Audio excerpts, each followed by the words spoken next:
Awesome. So my name is Deb Rowe. I'm the program manager for PACE. And on behalf of PACE and Clean Water Action, I want to welcome all of you, our friends, to our very first Connecticut Energy Network event of the year. So we're very excited to present Empowering Local Clean Energy Action in 2022.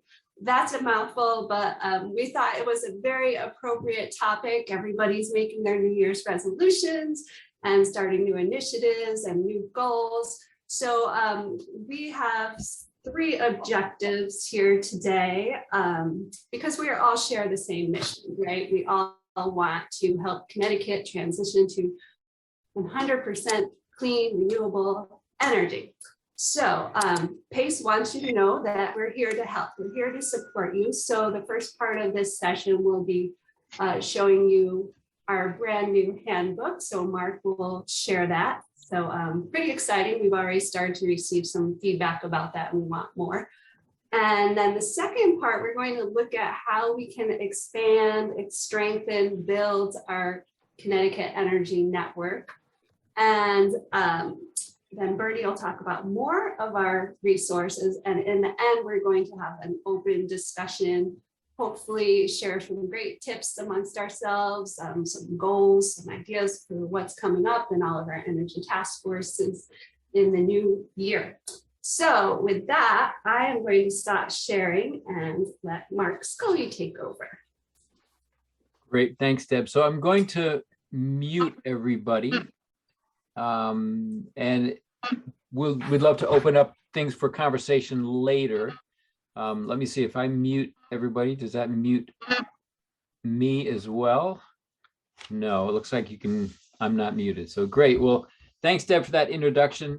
Great to see everybody. As I was saying before, feels like more like an old Connecticut Energy Network gathering in the Energized CT Center of Connecticut. Because I think today is not. It's not all about one topic like transportation or Pura. This is really more about this group of people. And this is really the bread and butter of the Connecticut Energy Network and of PACE, that our whole ethos, and I think what differentiates Connecticut Energy Network and Clean Water Action and PACE is the work that's done by folks like you, right? Working through time. We believe in our core that there are things that towns can do best, maybe some that only towns can do. We see it again and again. We see it in the work that folks like you do. So this is really just a chance to get back together again and share some ideas about how we can all sort of, in our own towns, be sort of continuing this path towards 100% renewable energy. So we're thrilled today to, as Deb said, sort of hopefully in time for some planning for the year ahead, to be able to unveil this handbook. I think you will have received a copy via email already. So I don't intend to read the thing to you, but let me give you a little bit of background. This has been several years in the making. That's evident by the version number. It's version 18. We probably should have taken that off, but it does point out that we have been at this a while. And I want to thank in particular Kieran Rudge. Kieran is an intern with PACE from the Yale School of Environment and really did terrific work. And I want to also point out Deb, who took what Kieran and I had created, which was a text list of actions, and turned it into this beautiful document. So it has been a real group effort. And we think the best authors of this are really still out there, and they are you. And our hope and our belief is that this document will look very different a year from now. That maybe we'll be up to version 36 by then, but this is, we send this to you, we send this out with the hope that as some TV shows say, don't try this at home. Our ethos is try this at home, and that you try stuff and you tell us what is helpful in this handbook, what's missing, what didn't work so well, what you found, what other resources you've got. So this really is meant to be a living document. And our hope is that over time, it just gets better and better and more relevant. But I know, it comes out of personal experience. I know, I'm a member of my clean energy task force in Simsbury, and our team struggles sometimes to sort of figure out what we're going to do and then how we're going to do it and who we turn to, who's already done it, and what are some of the helpful resources. And I think, and anybody who's done this stuff knows, for most of these things, we don't have to reinvent the wheel. There are people in other towns who have done this. There are people who have found great resources. So this builds on our website. And if I'll just share my screen and open up this document, let me go back to the beginning here. You'll notice that the handbook very much follows the format of this graphic on page 3, we call the path to 100%. You'll find this on our website, and it really is a graphical depiction of the work that towns can do to make tangible, real progress in promoting clean energy, moving towards a clean energy economy.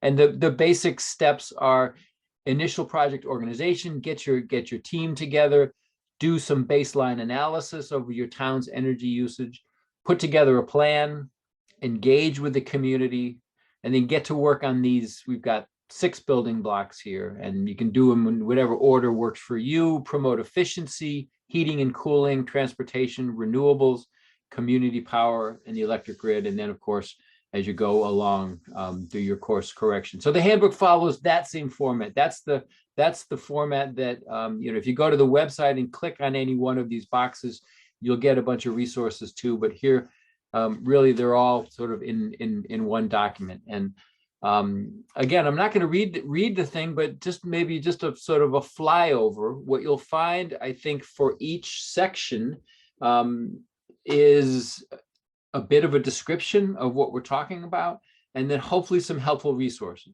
right? So that as you're looking to get your team together, as you're looking to partner with other communities, join a climate action program, you've got links, you've got some suggestions on really how to do each one of these. I think a lot of this is going to be familiar to a lot of people. So as you go along, we would love it if you try the links, tell us if they don't work, tell us what you found helpful, what's not there. If we jump to page 44, we can see this is kind of the overview. And one thing we just want to make very clear at the outset as well is this is intended to complement the Sustainable Connecticut program, not in any way compete or challenge or to be confused with. And we've had some great conversations with the Sustainable CT team, and some of the actions here will be familiar. They are in Sustainable CT as well.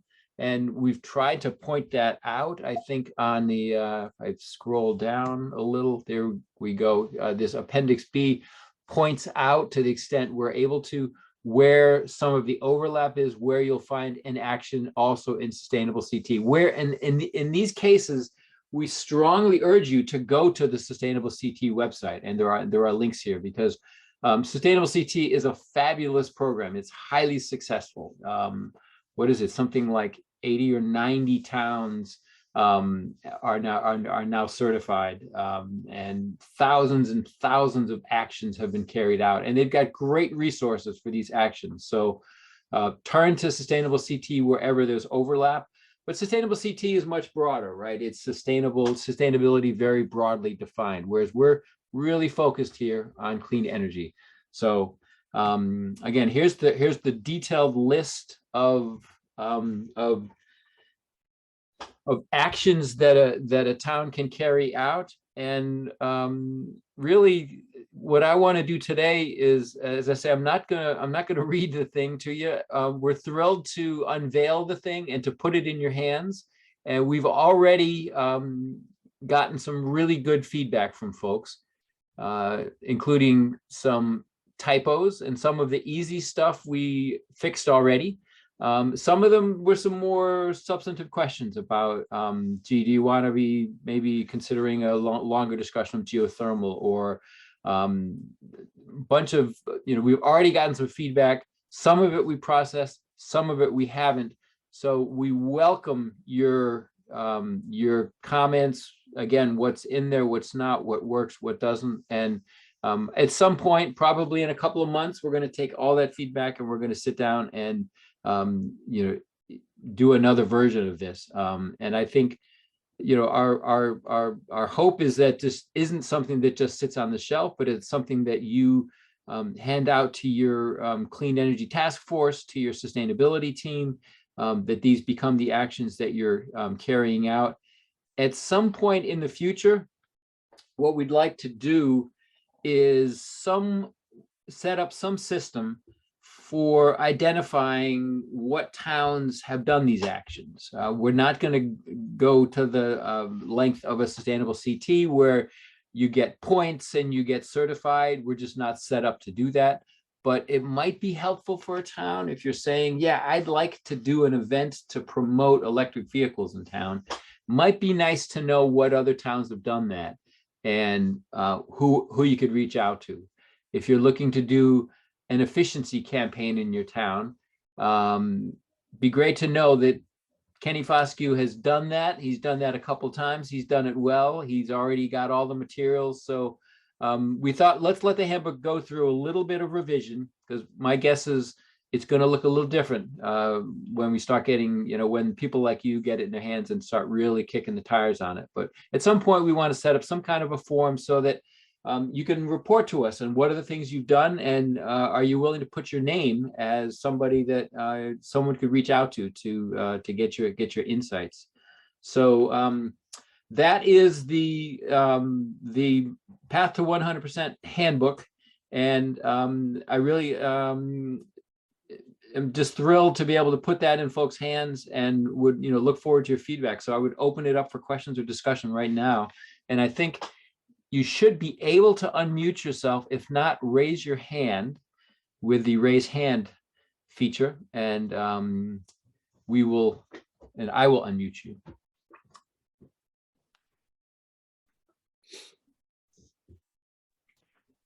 Mark, this is Jean Dismay. I just have a small comment, and that is I can get my Sustainable CT and my Energy Commission together to go over this handbook, and it looks like it's going to be really great.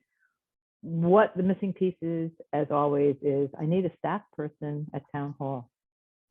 So I encourage everybody to find a friend in your town hall who can also advocate for this, whether actually it's somebody on your town council as well as a staff person.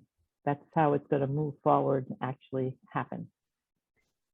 That's a really important point. I know in Simsbury, we've had a good collaboration with our director of public works. I think that's been the case in Fairfield as well. Public works is often a good person because they, get stuff done. And we've noticed recently, very recently, that we have a selectman who is now actually sitting on our task force and really engaged. And boy, is it, we're seeing it makes a difference. They can connect us to people immediately. So I think that's the secret for success, is get town staff, because volunteers are great. We got lots of ideas and we're passionate about stuff, but if you want to get stuff done, it really helps to be connected in town and have people in town, staff who actually support this stuff. Absolutely, Jean. Diane? Hi, everybody. Thank you so much for putting this together. And the handbook is terrific, a terrific start.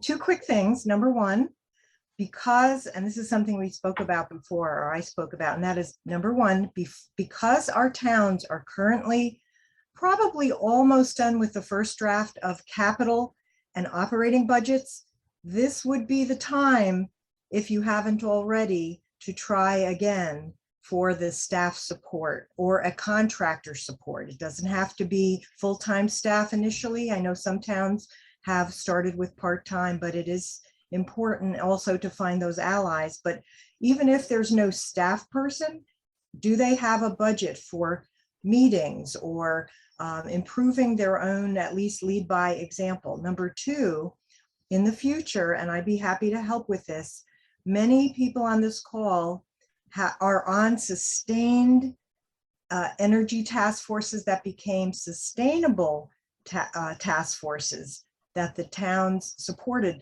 Some of us tried and it didn't work because of the leadership chosen or one thing or another. I wanted to know, could we put together kind of like a spreadsheet of who has an active committee, maybe when it was established, the year, because we all know that will say a lot, especially wonderful towns like Fairfield, many others that have had since at least 10 years ago, this kind of entity.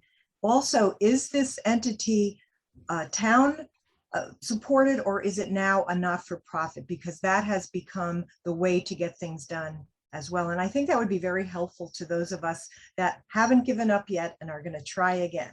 So thanks so much again. Diane, that's a great point. And I think Deb is going to address some of that, but if Deb hasn't addressed everything you just mentioned, then let's come back to it, because that is also something that we're working on, is getting that information. I know Simsbury, we have a request in for a budget for a town energy manager. It's taken us a long time to get to that, to get it into the budget. We'll see if we get it. But and we're one of those towns where the Clean Energy Task Force just got merged with the Sustainability Committee and the Recycling Committee, by the way. So we're now Sustainable Simsbury.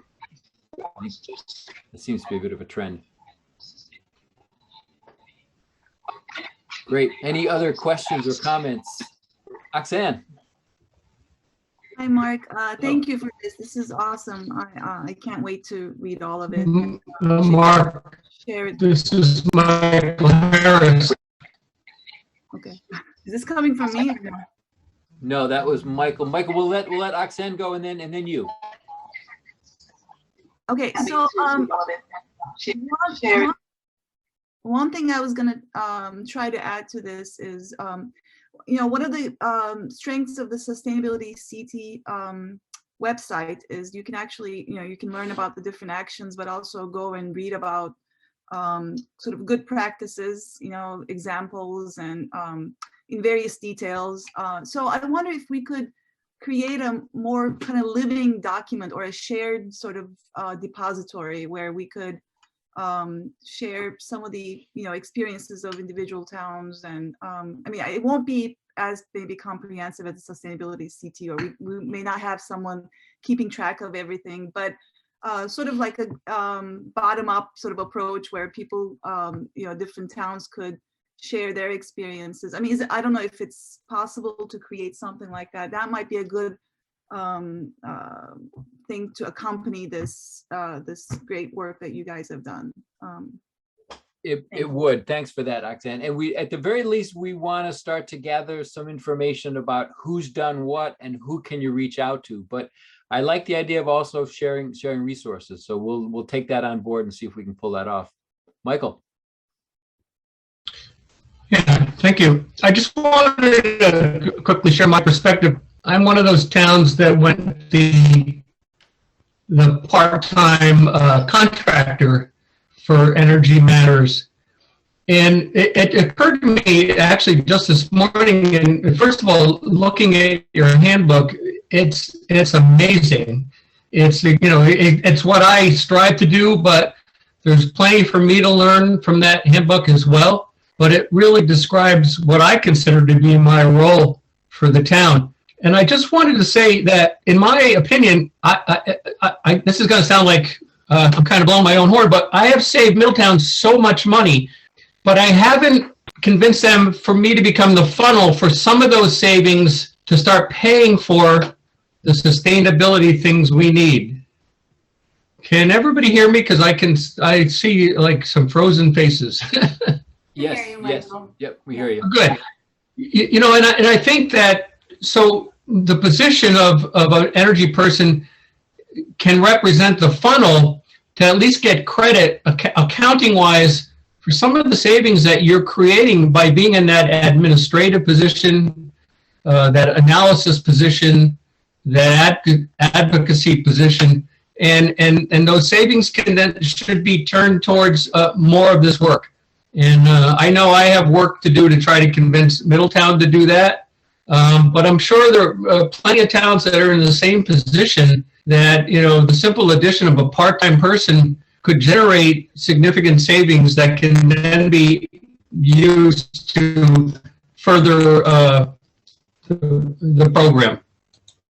Thanks.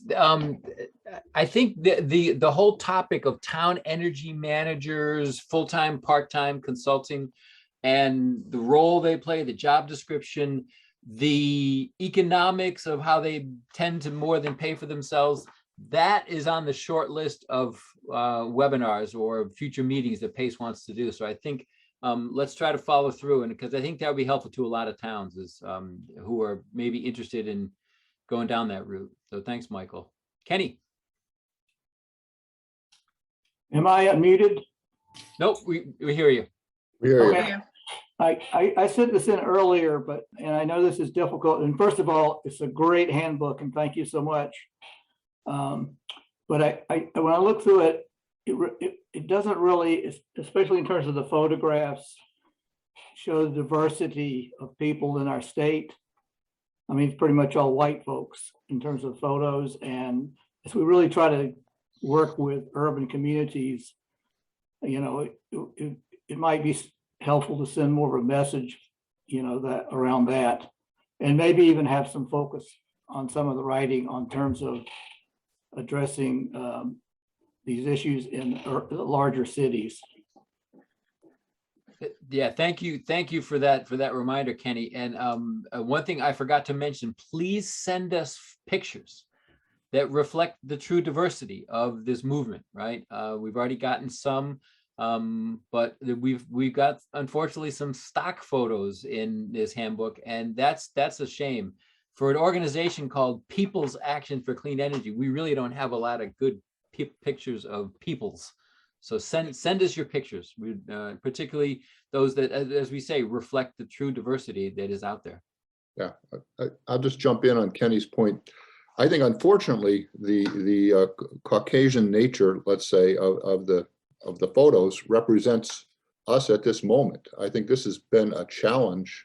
It is a challenge right now for all of us, I think, and it's hard. It's hard to fix. I mean, we can get photos, but I think the work before us is to do outreach. And I've taken timid steps and really, honestly, met with no success. We're going to keep trying, but Kenny, I think you're putting your finger on a real challenge to us to expand, to not only have photographs, but to actually have relationships and participation on a broader basis. Really important. And I might just be speaking for my town. I certainly don't want to say that about everybody, but it's certainly true in my town. Thanks, Boomer. Oh my gosh. On that note, should we move on to? Let's see. It looks like somebody had their hand raised. Oh yeah. Hi, I'm Georgianne. I'm with the North Haven Clean Energy Task Force. Sorry, my identification doesn't say that. Thank you to Mark and Deb and everybody in PACE. I'm looking forward to reading it. And I'm just curious about the input of the utilities, UI, Eversource. Do they have any anything to do with this? Any big role? And I know they had funds in the past, they had outreach in the past that seemed to have dried up, and just wondering kind of where they're at with it. Right. I'll jump in on that one. So that's a really good question. And I'll say the utilities are putting their toe back in that water. There's an initiative which 10 towns, actually 9 towns, are engaged in what's called the Community Partnership for Energy Efficiency Engagement Initiative, the CPEEI. where they do grant funding of projects in town. We are, Patrice, you're in on this for Wilton as well. And I think the next round might open up in April. So it's something that I think this network is going to try to socialize with the CT Energy, with the utilities. Patrice, anything you would add to that? I have another question related to that. We're a small task force in a relatively small town, and we sort of passed on a couple of things simply because we don't have the manpower. The town doesn't have the manpower to work on these grants. The first selectman is very much behind us, but his main administrative assistant is completely overwhelmed. I mean, she'll look at stuff and say, I can't do it, right? And I'm wondering if PACE knows of any like resources that would help towns like ours apply for these things, because our task force feels pretty tapped out a lot of the time, and the town is as well.